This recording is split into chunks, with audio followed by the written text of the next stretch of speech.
By the time the father grew old, his son had already decided he was a burden, not because the father stopped working, but because he stopped working fast enough. Every morning still began the same way it always had. Before the sky fully lightened, before the air lost its cold edge, the father pushed himself out of bed and stood still for a moment, waiting for his balance to settle. He dressed carefully, button by button, giving his fingers time to obey. Then he stepped outside, breathing in air that felt heavier than it used to. Habit carried him forward even when strength no longer did. The yard looked the same. The barn stood where it always had. Tools lay where he remembered placing them, but when he reached for those tools, something felt different. His grip lacked certainty. His hands hesitated before closing. His body demanded pauses he did not remember agreeing to. And his son noticed every second of it. At first, nothing was said. The son simply watched his father lean longer against posts, watched him straighten slower after bending, watched small mistakes appear in tasks that had once been automatic. The son stood nearby, arms crossed or hands on his hips, eyes sharp, silent. Silence in those moments felt heavier than words. Then the comments began. Quiet, sharp, frequent. That should have been done already. You missed a spot.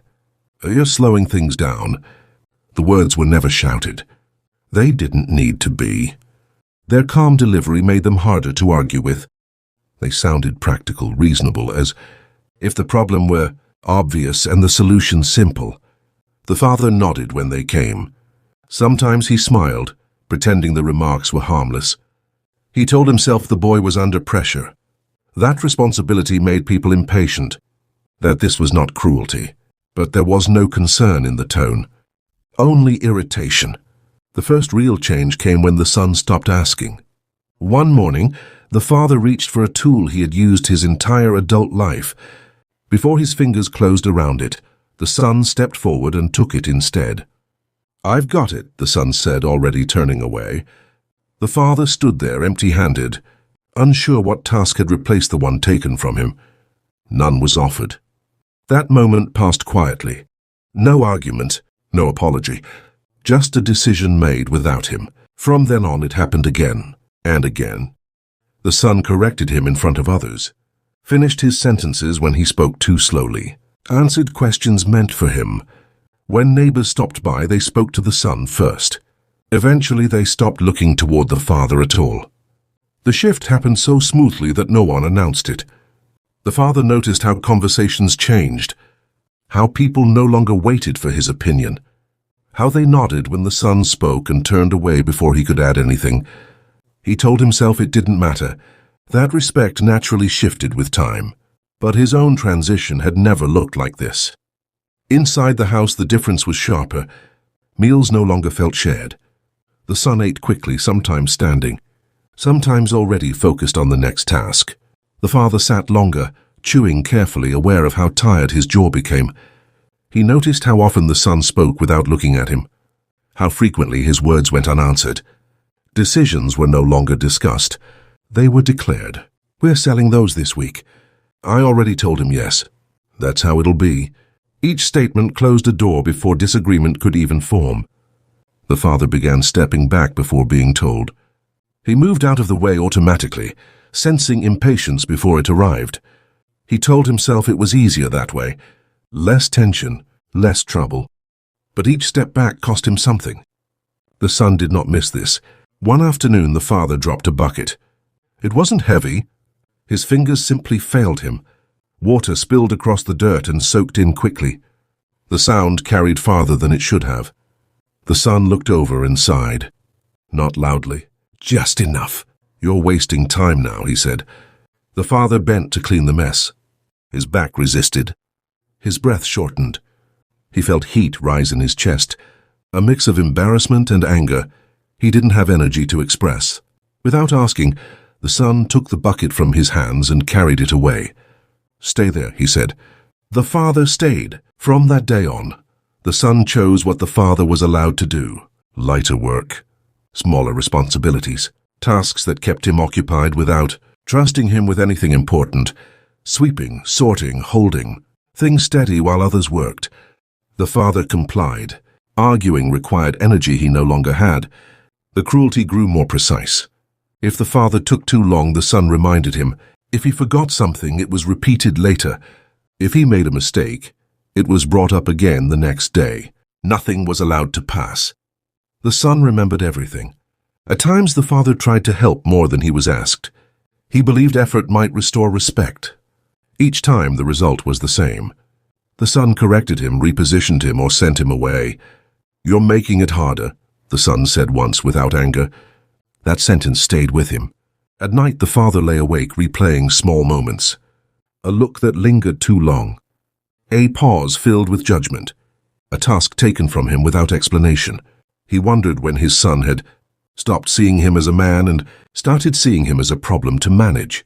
He remembered teaching the boy to walk, holding his hands steady while he learned balance, teaching him to slow down when needed, teaching him patience.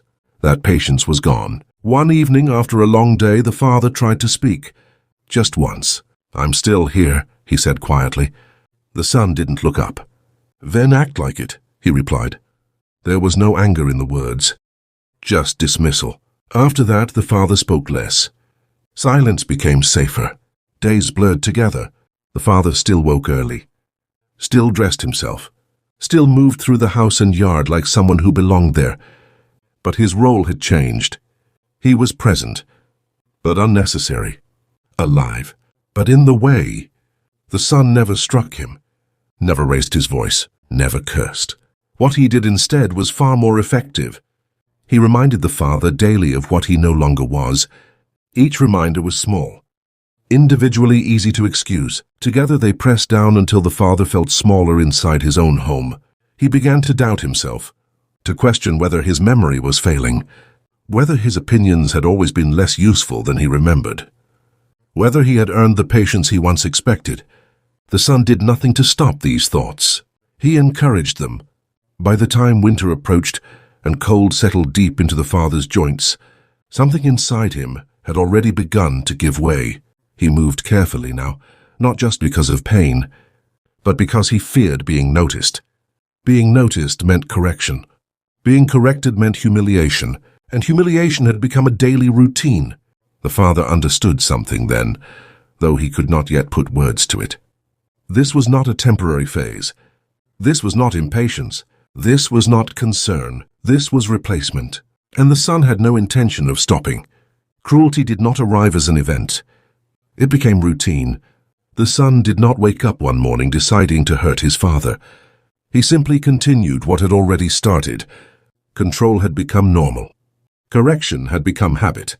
And once something became habit, it stopped feeling like a choice. Each day followed a pattern. The father woke early, as he always had. He sat on the edge of the bed longer now, letting stiffness ease from his joints before standing. Some mornings his hands shook slightly as he buttoned his shirt. He noticed it. He hated it, but he said nothing.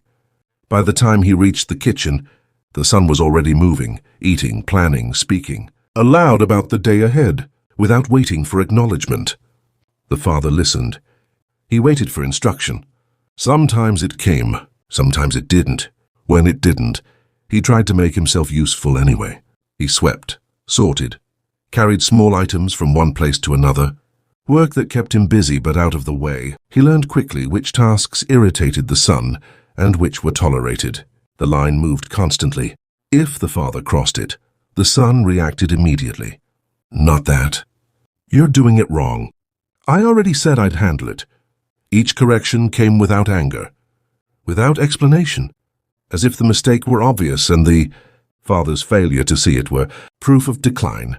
The father began to second-guess himself before acting. He paused before lifting, hesitated before speaking. Sometimes he stopped himself entirely. The son noticed that too. "You don't have to think so hard," he said once. "It's not complicated." The words were meant to sound reassuring. They didn't. As weeks passed, the son's patience thinned further. Small delays irritated him more quickly. He sighed more often. His looks lingered longer when the father struggled. If something went wrong, even if the father was not responsible, the son looked at him first. "Were you supposed to take care of this?" I thought I told you already. You need to pay attention, the father tried to explain once, just once. I don't remember you saying that. The son turned slowly and looked at him. That's the problem, he said. After that, the father stopped defending himself. Meals became another opportunity for control. The father ate slowly now. His appetite had faded, replaced by a constant tightness in his chest. Some days food tasted like nothing. Other days he forced himself to eat simply to avoid comment. The son noticed when he ate too slowly. You done yet? We don't have all day. If he ate too little, that was noticed too. You barely touched it. Not surprised. The father learned to eat at the right pace. Enough to avoid remark. Not enough to draw attention. Conversation during meals disappeared. The son spoke when he wanted. The father listened. When he tried to add something, the son often interrupted or changed the subject. Eventually, the father stopped trying.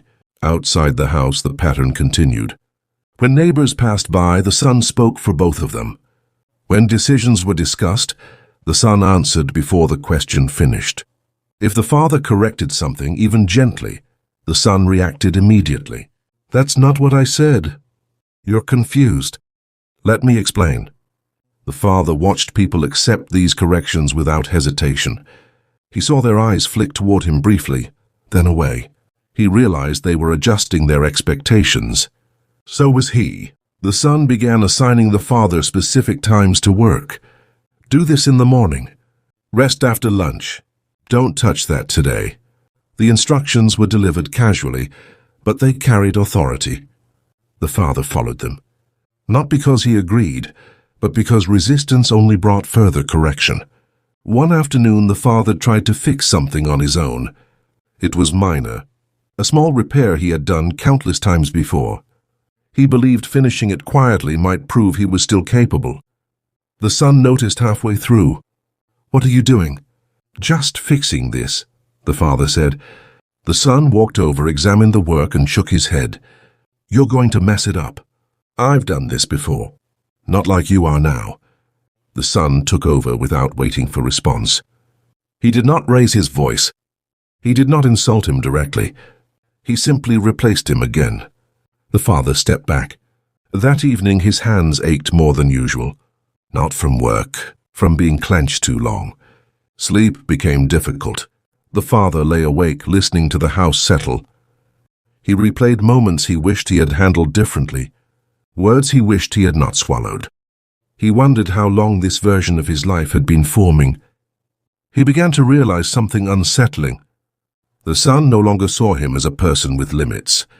He saw him as a problem to manage. Days passed, then weeks. The father grew quieter. His movements grew smaller. He avoided tasks that might invite correction. He avoided speaking unless spoken to. He tried to predict the son's expectations and meet them before being told. Sometimes he succeeded. Sometimes he didn't. When he didn't, the son reacted with visible frustration. I don't understand why this is so hard for you. It's simple. I've explained this already.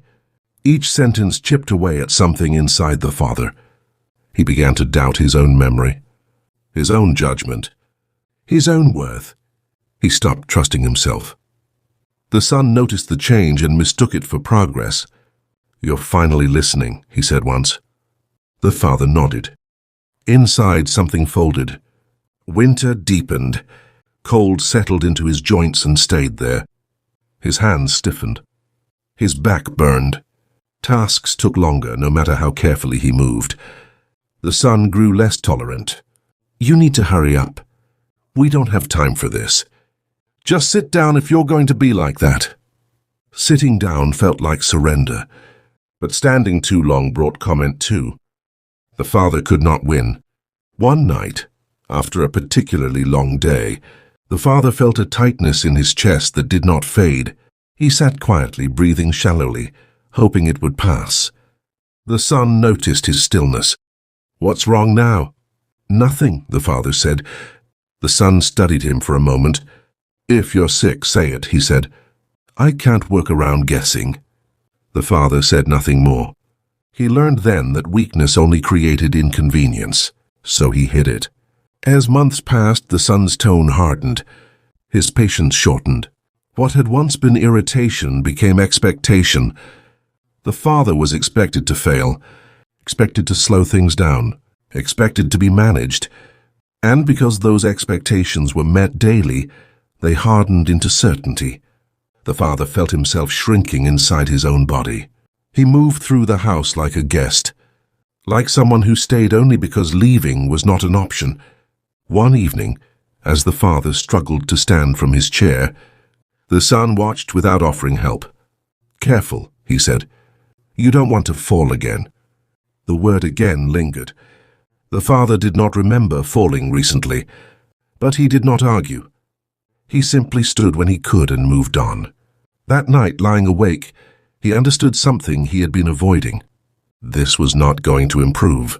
There would be no moment where the son suddenly softened, no recognition of what was being done, no apology waiting in the future. This was the new order, and he was on the wrong side of it.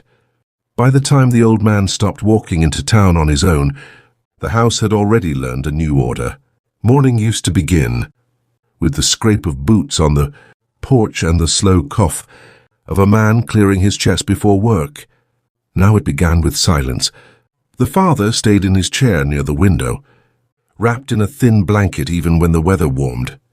He watched the road, the way people watched rivers, when they were afraid of falling in carefully from a distance, knowing they no longer belonged to it. The son noticed the change immediately, not with concern, with calculation. If the old man no longer went into town, then the son would go for him. If the old man no longer spoke to neighbors, then there would be fewer witnesses. If the old man no longer worked, then there was no reason to treat him like someone whose opinion mattered. The son took over errands and did them poorly on purpose. Flour came back stale. Meat was cut thin and tough. Sometimes items were forgotten entirely. When the father mentioned it gently, the son acted offended. "You want to go yourself?" he would ask, already knowing the answer. The father would shake his head. His legs hurt too much now. His balance felt uncertain. A fall last winter had shaken him in a way he never admitted out loud.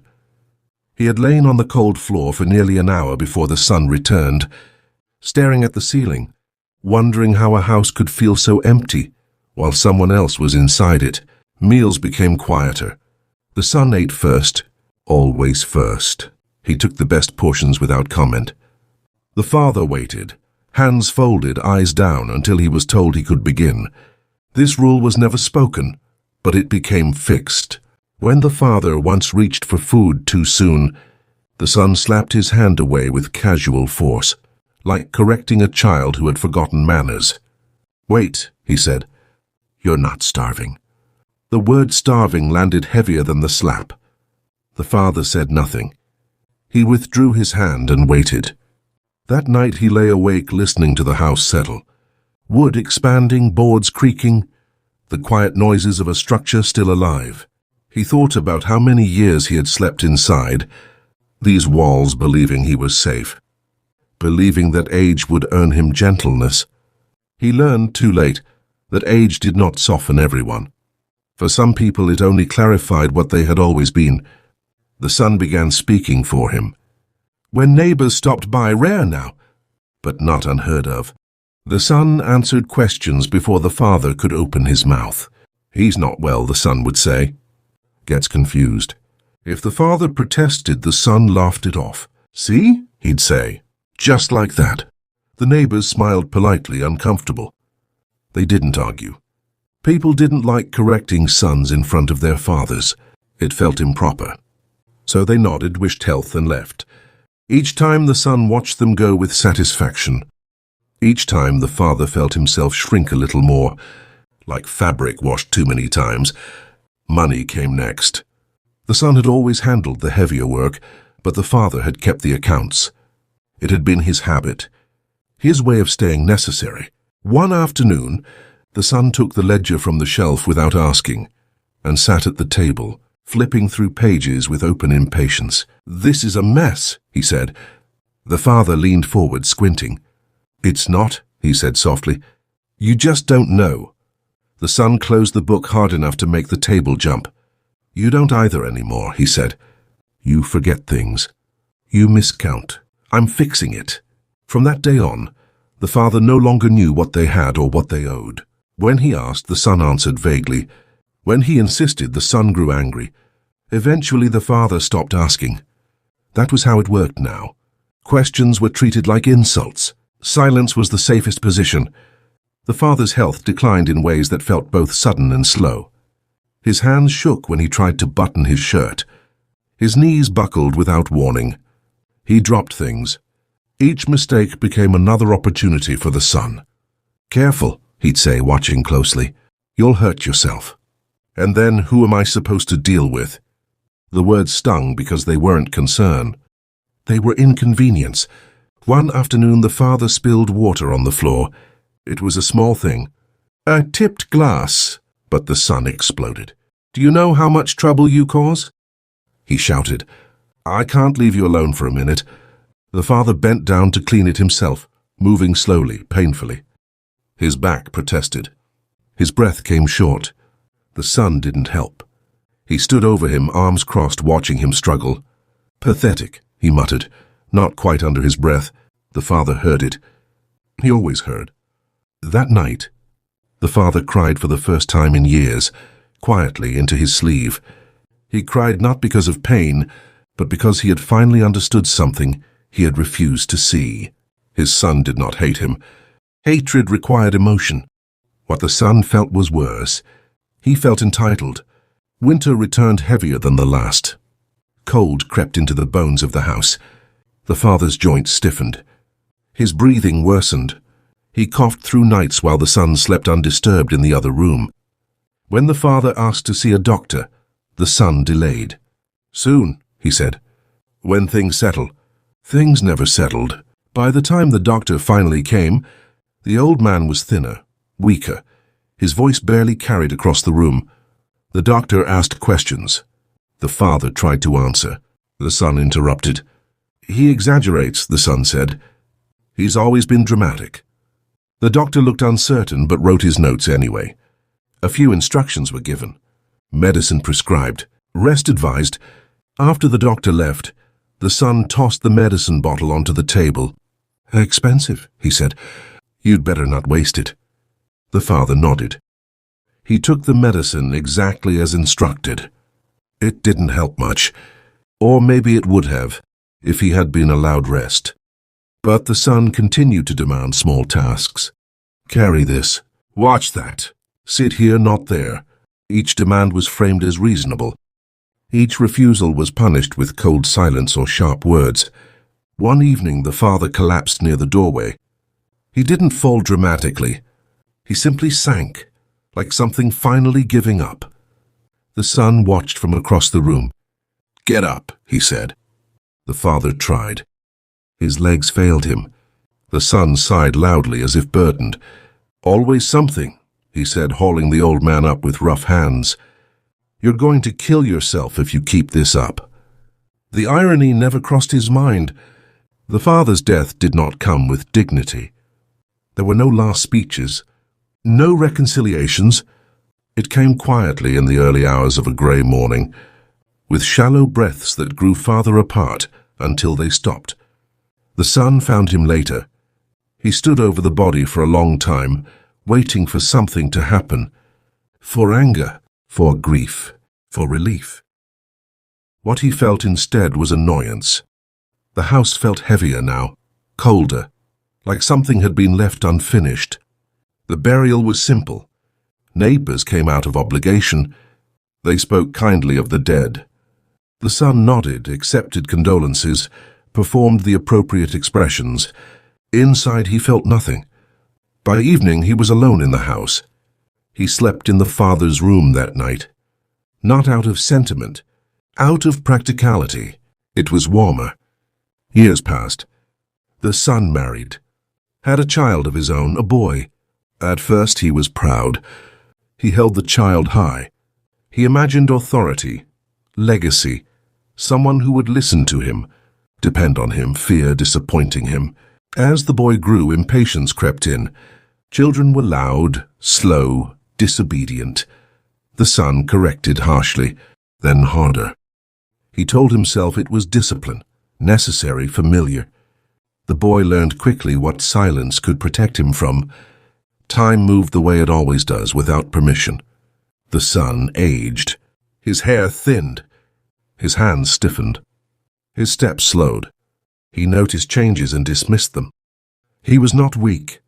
He was just tired. Until one morning, his boy did not wait for him to sit before eating. The son opened his mouth to correct him. The boy glanced up, annoyed. "Wait," the boy said. "You're not starving." The words landed with surgical precision. For a moment, the son could not breathe. Something shifted.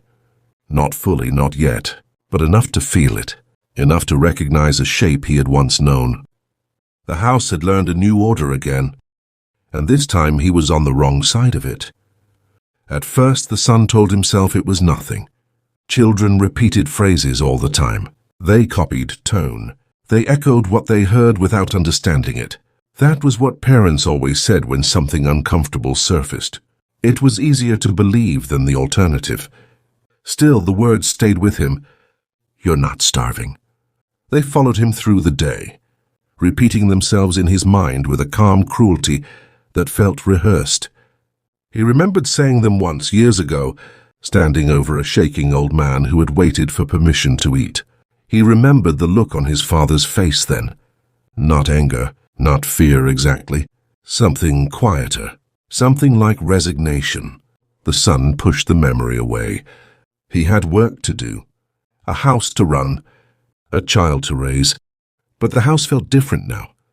It wasn't just that his body had begun to betray him in small, irritating ways. It was the way the boy moved through the rooms, confident, careless, as if the space belonged to him by default. The son noticed how often the boy occupied the best chair, the warmest spot near the stove, how rarely he asked before taking something. Once the son asked the boy to fetch water. The boy didn't respond. "I said bring water," the son repeated louder. The boy sighed, exaggerated, then got up slowly, dragging his feet. "Oh, you don't have to shout," he said. "I heard you." The tone wasn't openly defiant. That was what unsettled the son. It was dismissive, casual, the same tone he himself had once used, confident that authority didn't need to be proven, because it was already assumed. The son felt a flicker of anger. He considered raising his hand. He had done it before. Not often. Enough to remind the boy who was in charge. But something stopped him. Not mercy, fear. The boy was taller now, not fully grown, but close enough to make the difference noticeable. His shoulders were broader, his movements quicker. The son felt the calculation happen inside him without permission. A quiet reassessment of balance. That night his joints ached so badly he couldn't sleep. He shifted positions again and again, each movement sending sharp reminders through his knees and hips. In the dark, he remembered his father lying awake in pain while he slept soundly in the next room, annoyed by coughing, irritated by weakness he never intended to understand. The next morning the son woke late. The boy was already eating, not waiting. The son cleared his throat, expecting the boy to notice and correct himself. The boy didn't look up. He continued chewing, eyes on his plate. A familiar heat rose in the son's chest. "You know better," he said. The boy shrugged. "You can eat when you're ready." The phrasing was polite, almost generous, and it was unmistakably a reversal. The son sat down slowly. His hands shook slightly as he reached for food. He hated that the boy could see it, hated that he couldn't control it. The boy watched him with mild interest, not concern. "You're spilling," the boy said. The son wiped his mouth quickly, embarrassed. It started happening more often after that. The boy answered questions before the son could, corrected him in front of others. When neighbors stopped by, the boy explained his father's condition with exaggerated patience. "He forgets things," the boy would say. Gets tired easily. The neighbors smiled, uneasy. They nodded. They did not argue. The son recognized the pattern immediately. That was the cruelest part. He knew exactly what was happening, because he had built the same structure himself years ago. He had watched his father disappear inside it piece by piece. Now he felt the walls closing around him. He tried to reassert control. He criticized the boy's work. He raised his voice. He issued commands more sharply, more often. The boy complied when it suited him and ignored the rest. The harder the son pushed, the less effect it had. One afternoon, the son slipped while carrying wood. His foot caught awkwardly. He fell hard, breath knocked from his chest. He lay on the ground, stunned, pain radiating through his hip. The boy stood nearby. For a moment, the son thought he saw concern flicker across the boy's face. Hope surged, brief and desperate. Then the boy sighed. "Get up," he said. The words hit like a blow. The son tried. His body refused. He groaned, humiliation burning hotter than pain. "Don't just lie there," the boy said, irritation creeping in. "You'll hurt yourself." The boy helped him up roughly, grip firm and impatient. The son's arm ached where fingers dug in. Once upright, the boy let go immediately. "Always something," the boy muttered. The son stood there, breathing hard, heart pounding. He felt as if the ground had shifted beneath him permanently. That night, the son sat alone at the table long after the boy had gone to bed. The house was quiet in the same way it had been after his father died. Not peaceful, empty. Memories came uninvited. His father waiting for meals. His father apologizing for things that weren't his fault. His father shrinking into corners, into silence, into irrelevance. The son had believed then that power flowed in one direction. That once taken, it stayed. He was learning now how temporary it had always been. The son began to feel watched. Not constantly, just enough to notice. The boy's eyes lingered when the son struggled. He paid attention when the son forgot words, lost his place, repeated himself. The boy catalogued weaknesses the way predators did, patiently, without malice or urgency. The son tried to talk to him once, to explain, to warn. "You shouldn't speak to your elders that way," the son said. The boy looked at him, puzzled. "You don't speak to elders that way either." The son opened his mouth, closed it. There was no argument left that didn't condemn him. As the months passed, his health worsened. Small pains became constant. Fatigue settled into his bones. He moved slower, slept more, needed help he hated asking for. Each request was granted reluctantly. "Again?" the boy would say. "I just sat down." The boy never outright refused. That was the brilliance of it. He made sure the son understood that help was optional, conditional and burdensome. The son started waiting longer before asking. Endured discomfort. Missed meals. Stayed silent. He learned quickly which behavior preserved peace. One evening, the son overheard the boy talking to someone outside. "He's not well," the boy said. "Gets confused." The son sat frozen in his chair, listening. The words were identical, perfectly reused. When the boy came back inside, the son said nothing. What could he say?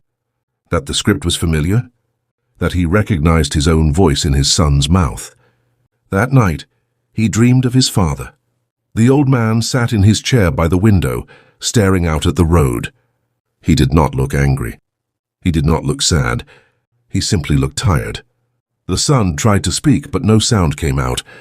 He woke with tears on his face, and no idea when they had fallen.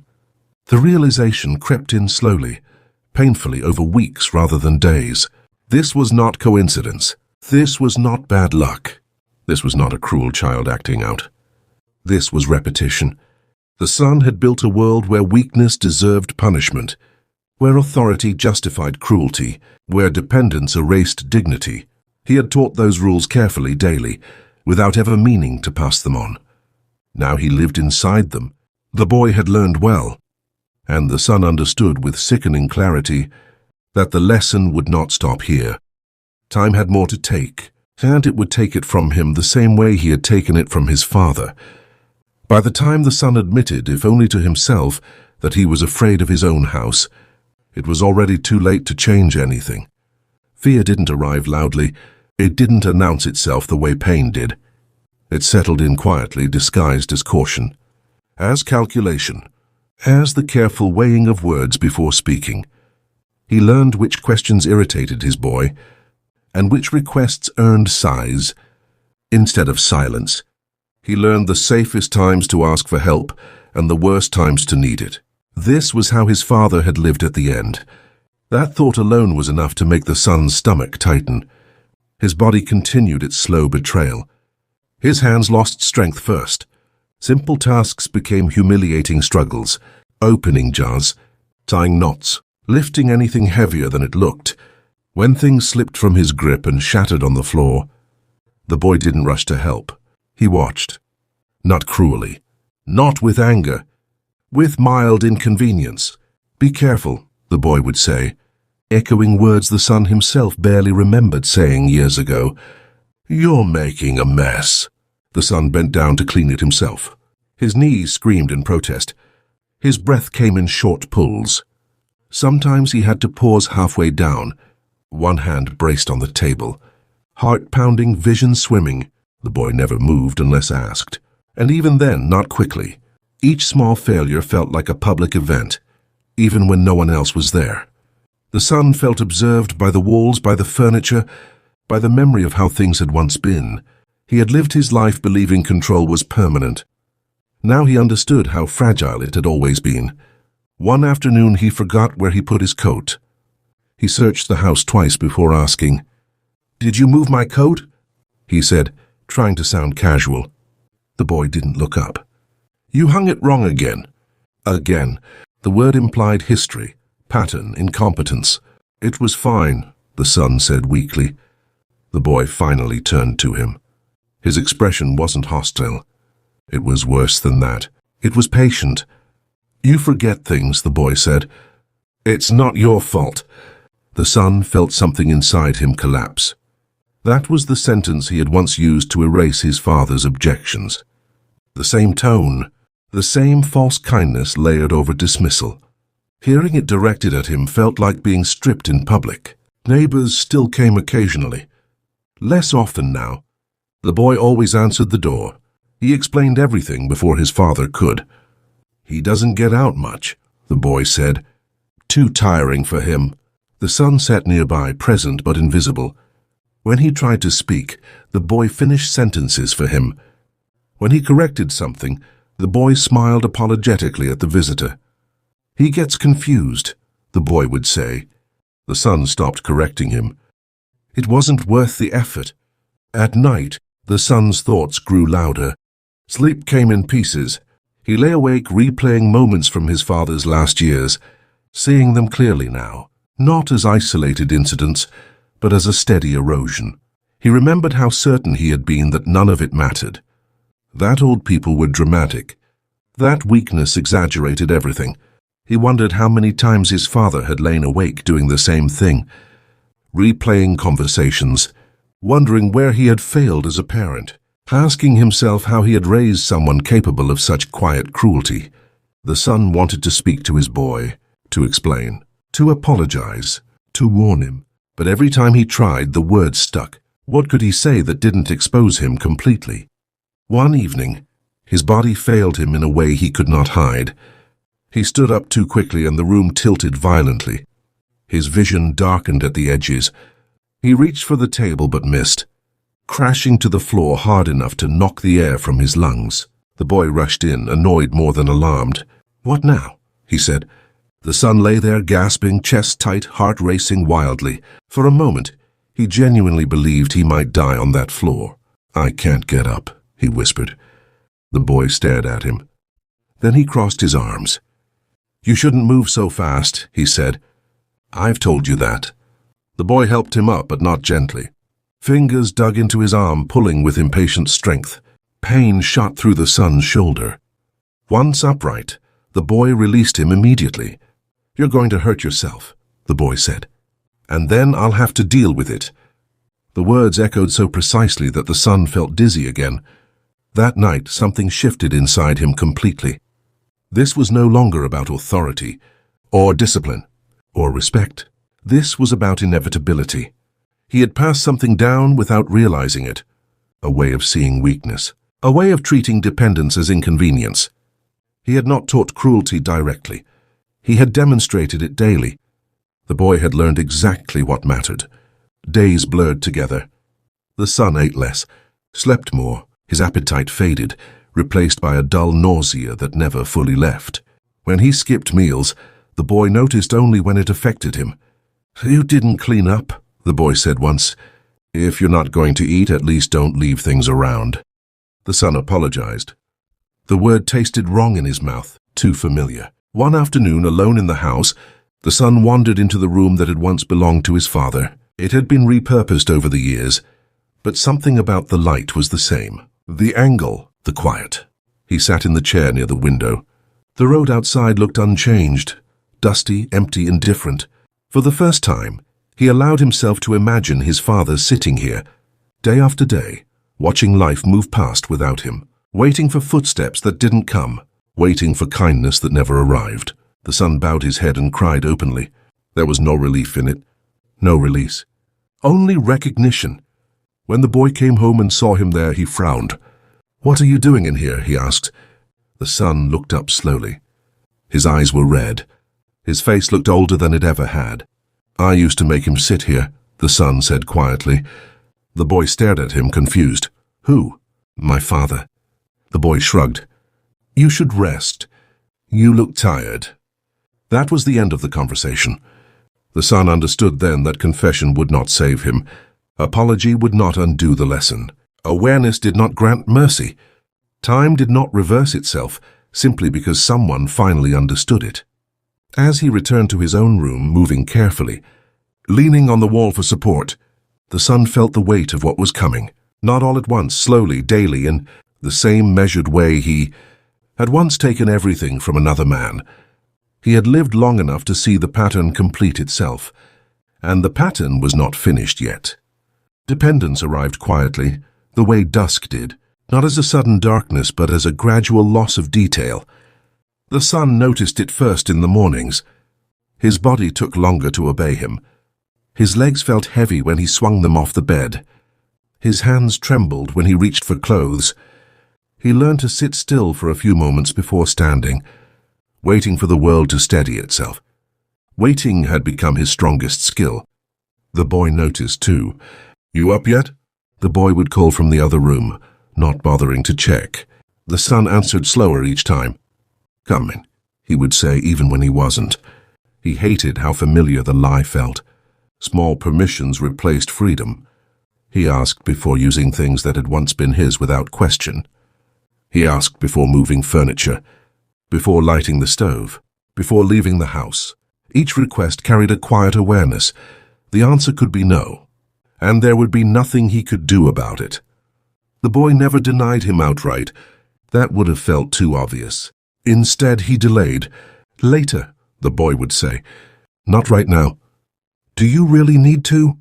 Need became something shameful. One morning, the son tried to walk to town on his own. He hadn't told the boy. He wanted to prove something, though he wasn't sure what anymore. Halfway down the road, his chest tightened. His breath shortened. Panic followed close behind, sharp and humiliating. He turned back, walking slower than he had ever walked in his life. Every step an admission. When he reached the house, the boy was waiting on the porch. "Where were you going?" the boy asked. The son hesitated. "Just out." The boy shook his head. "You can't do that alone anymore." The word anymore felt final. That afternoon, the boy began organizing the house without asking. He moved things, threw others away. When the son asked where something had gone, the boy answered vaguely. "It was clutter," he said. "You don't need it." The son recognized the strategy immediately. Isolation wasn't only about people. It was about objects, about memory, about erasing anything that reminded a person who they used to be. At dinner, the boy served himself first. The son waited. He did it without being told now, without being corrected, The habit had set into his muscles, the same way it once had in his father's automatic protective. One evening the boy spoke without looking up from his plate. "You're slowing things down around here," he said. The son flinched. "I try not to." "I know," the boy said. But still, that was the cruelty of it. Not accusation, assessment. The son felt his place shrink further, compressed by that single word. Still, illness followed soon after. Not dramatic, not urgent, just a steady wearing down. His appetite disappeared completely. Food tasted like ash. His weight dropped. His clothes hung looser. The boy noticed, not with concern but with irritation. "You should eat," the boy said one night. "You're going to make yourself sick." The son tried. He forced down a few bites, swallowing past nausea. When he pushed the plate away, the boy frowned. "Don't waste food," he said. The son apologized. Again, the word came easier every time. One night the pain in his chest grew unbearable, sharp, unfamiliar, terrifying. He sat on the edge of the bed, breathing shallowly, sweat soaking through his shirt. For the first time in years he felt real fear, the kind that stripped away pride completely. He called out for the boy. Once, twice, third time, louder. The boy came eventually, irritation plain on his face. "What is it now?" The son pressed a hand to his chest. "Something's wrong."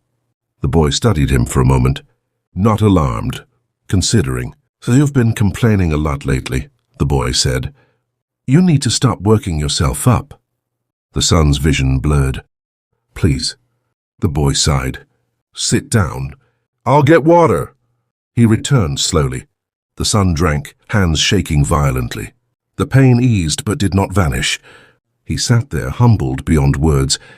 That night, lying awake, he understood something fully for the first time. His father had not died only from illness. He had died from being unnecessary, from being treated like a problem to manage rather than a person to care for. The son had built that environment carefully, unknowingly, day by day. Now he lived inside it, breathing its air, subject to its rules. Days later, the boy spoke to him with an unfamiliar tone. "There's talk," the boy said. The son looked up. "About what?" "About you," the boy said. "People notice." The son felt a chill. "Notice what?" "That you're not well," the boy said. "That you can't manage on your own." The son remembered neighbors saying the same thing about his father. He remembered how satisfied he had felt when others agreed with him.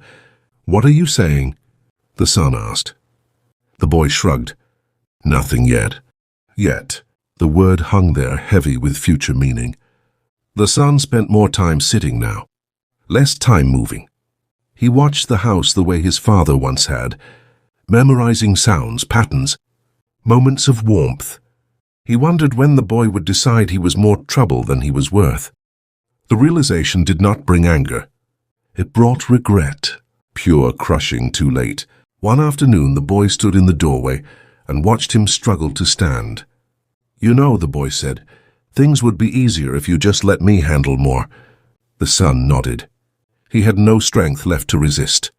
And somewhere deep inside, he understood with terrible clarity that this was not the worst part. The worst part was still coming, because time, once it started collecting its debts, never stopped halfway. By the time the son fully understood how small his world had become, he no longer remembered when it had been large. There had been a time when the house felt like something he owned, not just legally, but spiritually. His voice carried weight in every room. His footsteps set the rhythm of the day. People waited for him, adjusted to him. Now the house moved without him, around him, over him. He woke later than he used to, not because he slept deeply, but because waking required effort. His body no longer offered freely. When his eyes opened, he lay still for a while, staring at the ceiling, measuring how much strength the day might cost him. Some mornings even sitting up felt like a negotiation. The boy no longer asked if he was awake. "You still in bed?" the boy would say, already irritated. The son answered slowly, sometimes too slowly. That alone seemed to offend. Getting dressed had become humiliating. Buttons resisted his fingers. His hands shook when he bent forward. On bad days, he had to sit down halfway through just to catch his breath. When the boy noticed, he didn't rush in with concern. "You should have asked," the boy said once, annoyed. "Now I'm late." The son apologized automatically. He didn't remember deciding to do that. The apology came out before thought, smooth and practiced, like a habit trained into muscle. Dependence had settled into his life the Giwi, way dust settled into unused corners. Gradually, quietly, unavoidable. He needed help standing now. Not always, just often enough to feel ashamed asking. When he waited too long, pain flared. When he asked too soon, the boy sighed. "Already?" the boy would say. The word cut deeper than refusal ever could. The boy had begun arranging the house for efficiency. Or at least that's how he explained it. Furniture was moved without warning. Chairs removed because they were in the way. The son's favorite chair by the Giwa window was relocated to a colder corner. "You don't need to sit there all day," the boy said. "It's drafty." The son nodded. He did not argue. Objects disappeared. First small things, then larger ones, tools, papers, letters. When the son asked, the boy waved him off. "I took care of it."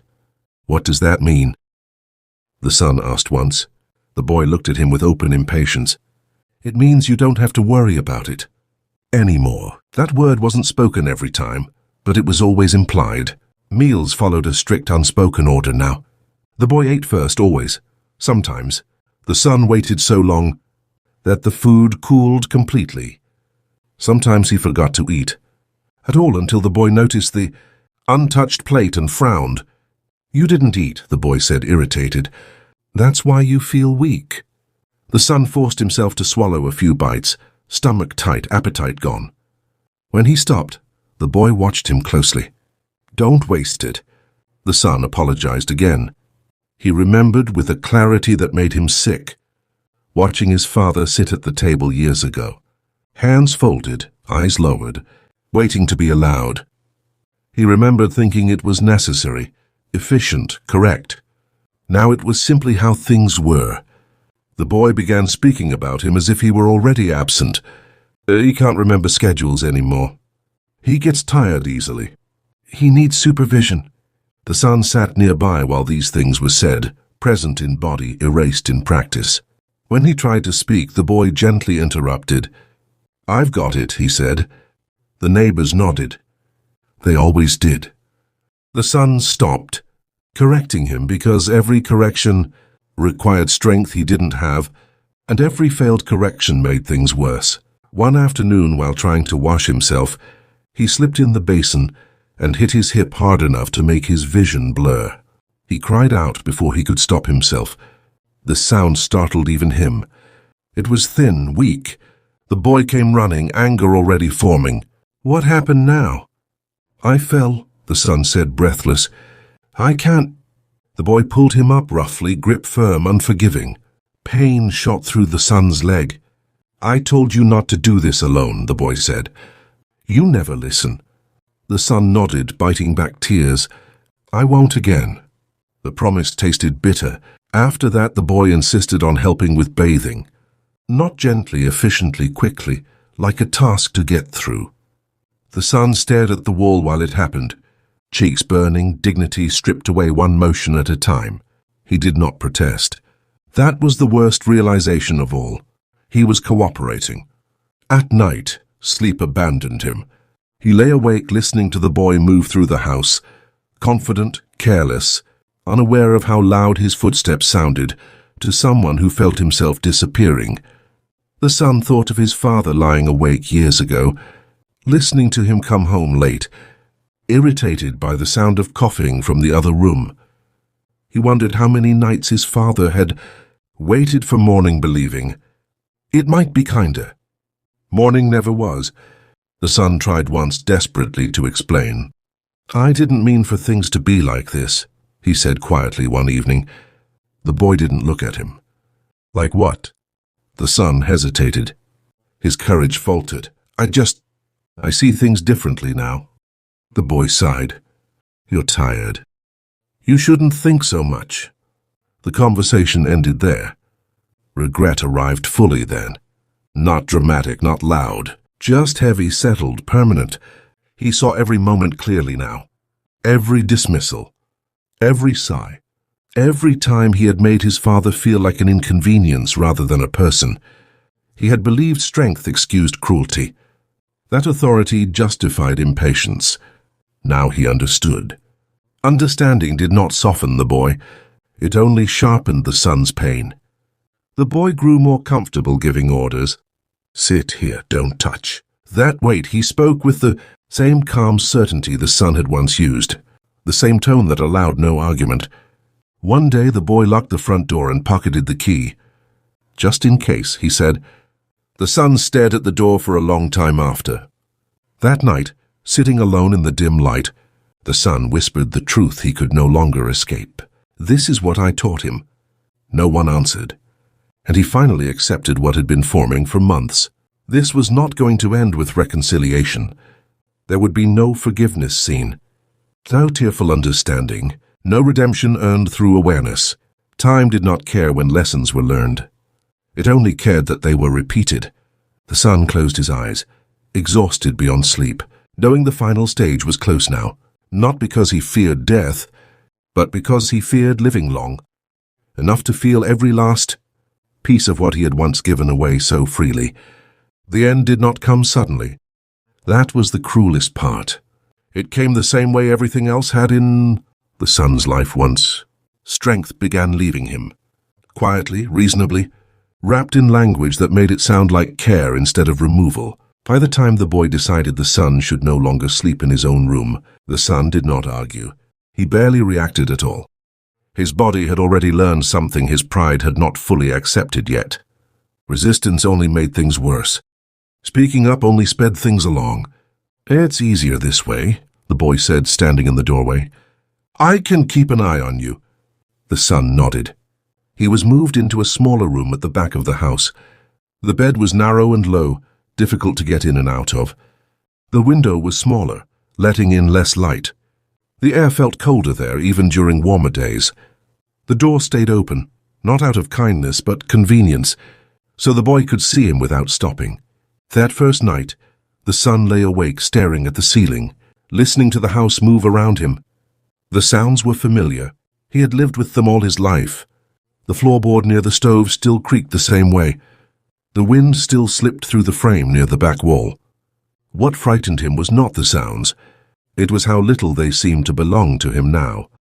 Morning arrived without ceremony. The boy woke when he wanted, ate when he wanted, left the house when he wanted. The son woke when his body allowed it. Sometimes that was late morning, sometimes closer to noon, sometimes not at all until the pain forced his eyes open. Food became irregular, not withheld deliberately, not used as punishment, simply forgotten. Sometimes a plate appeared early. Sometimes it came cold hours later. Sometimes it did not come until evening. You didn't say anything, the boy said once, when the son's hands shook too badly to lift the fork. I didn't want to bother you, the son replied quietly. The boy sighed. You have to speak up. But when the son did speak up, the boy grew irritated. When he stayed silent, the boy blamed him for not asking. There was no correct response anymore. There hadn't been for a long time.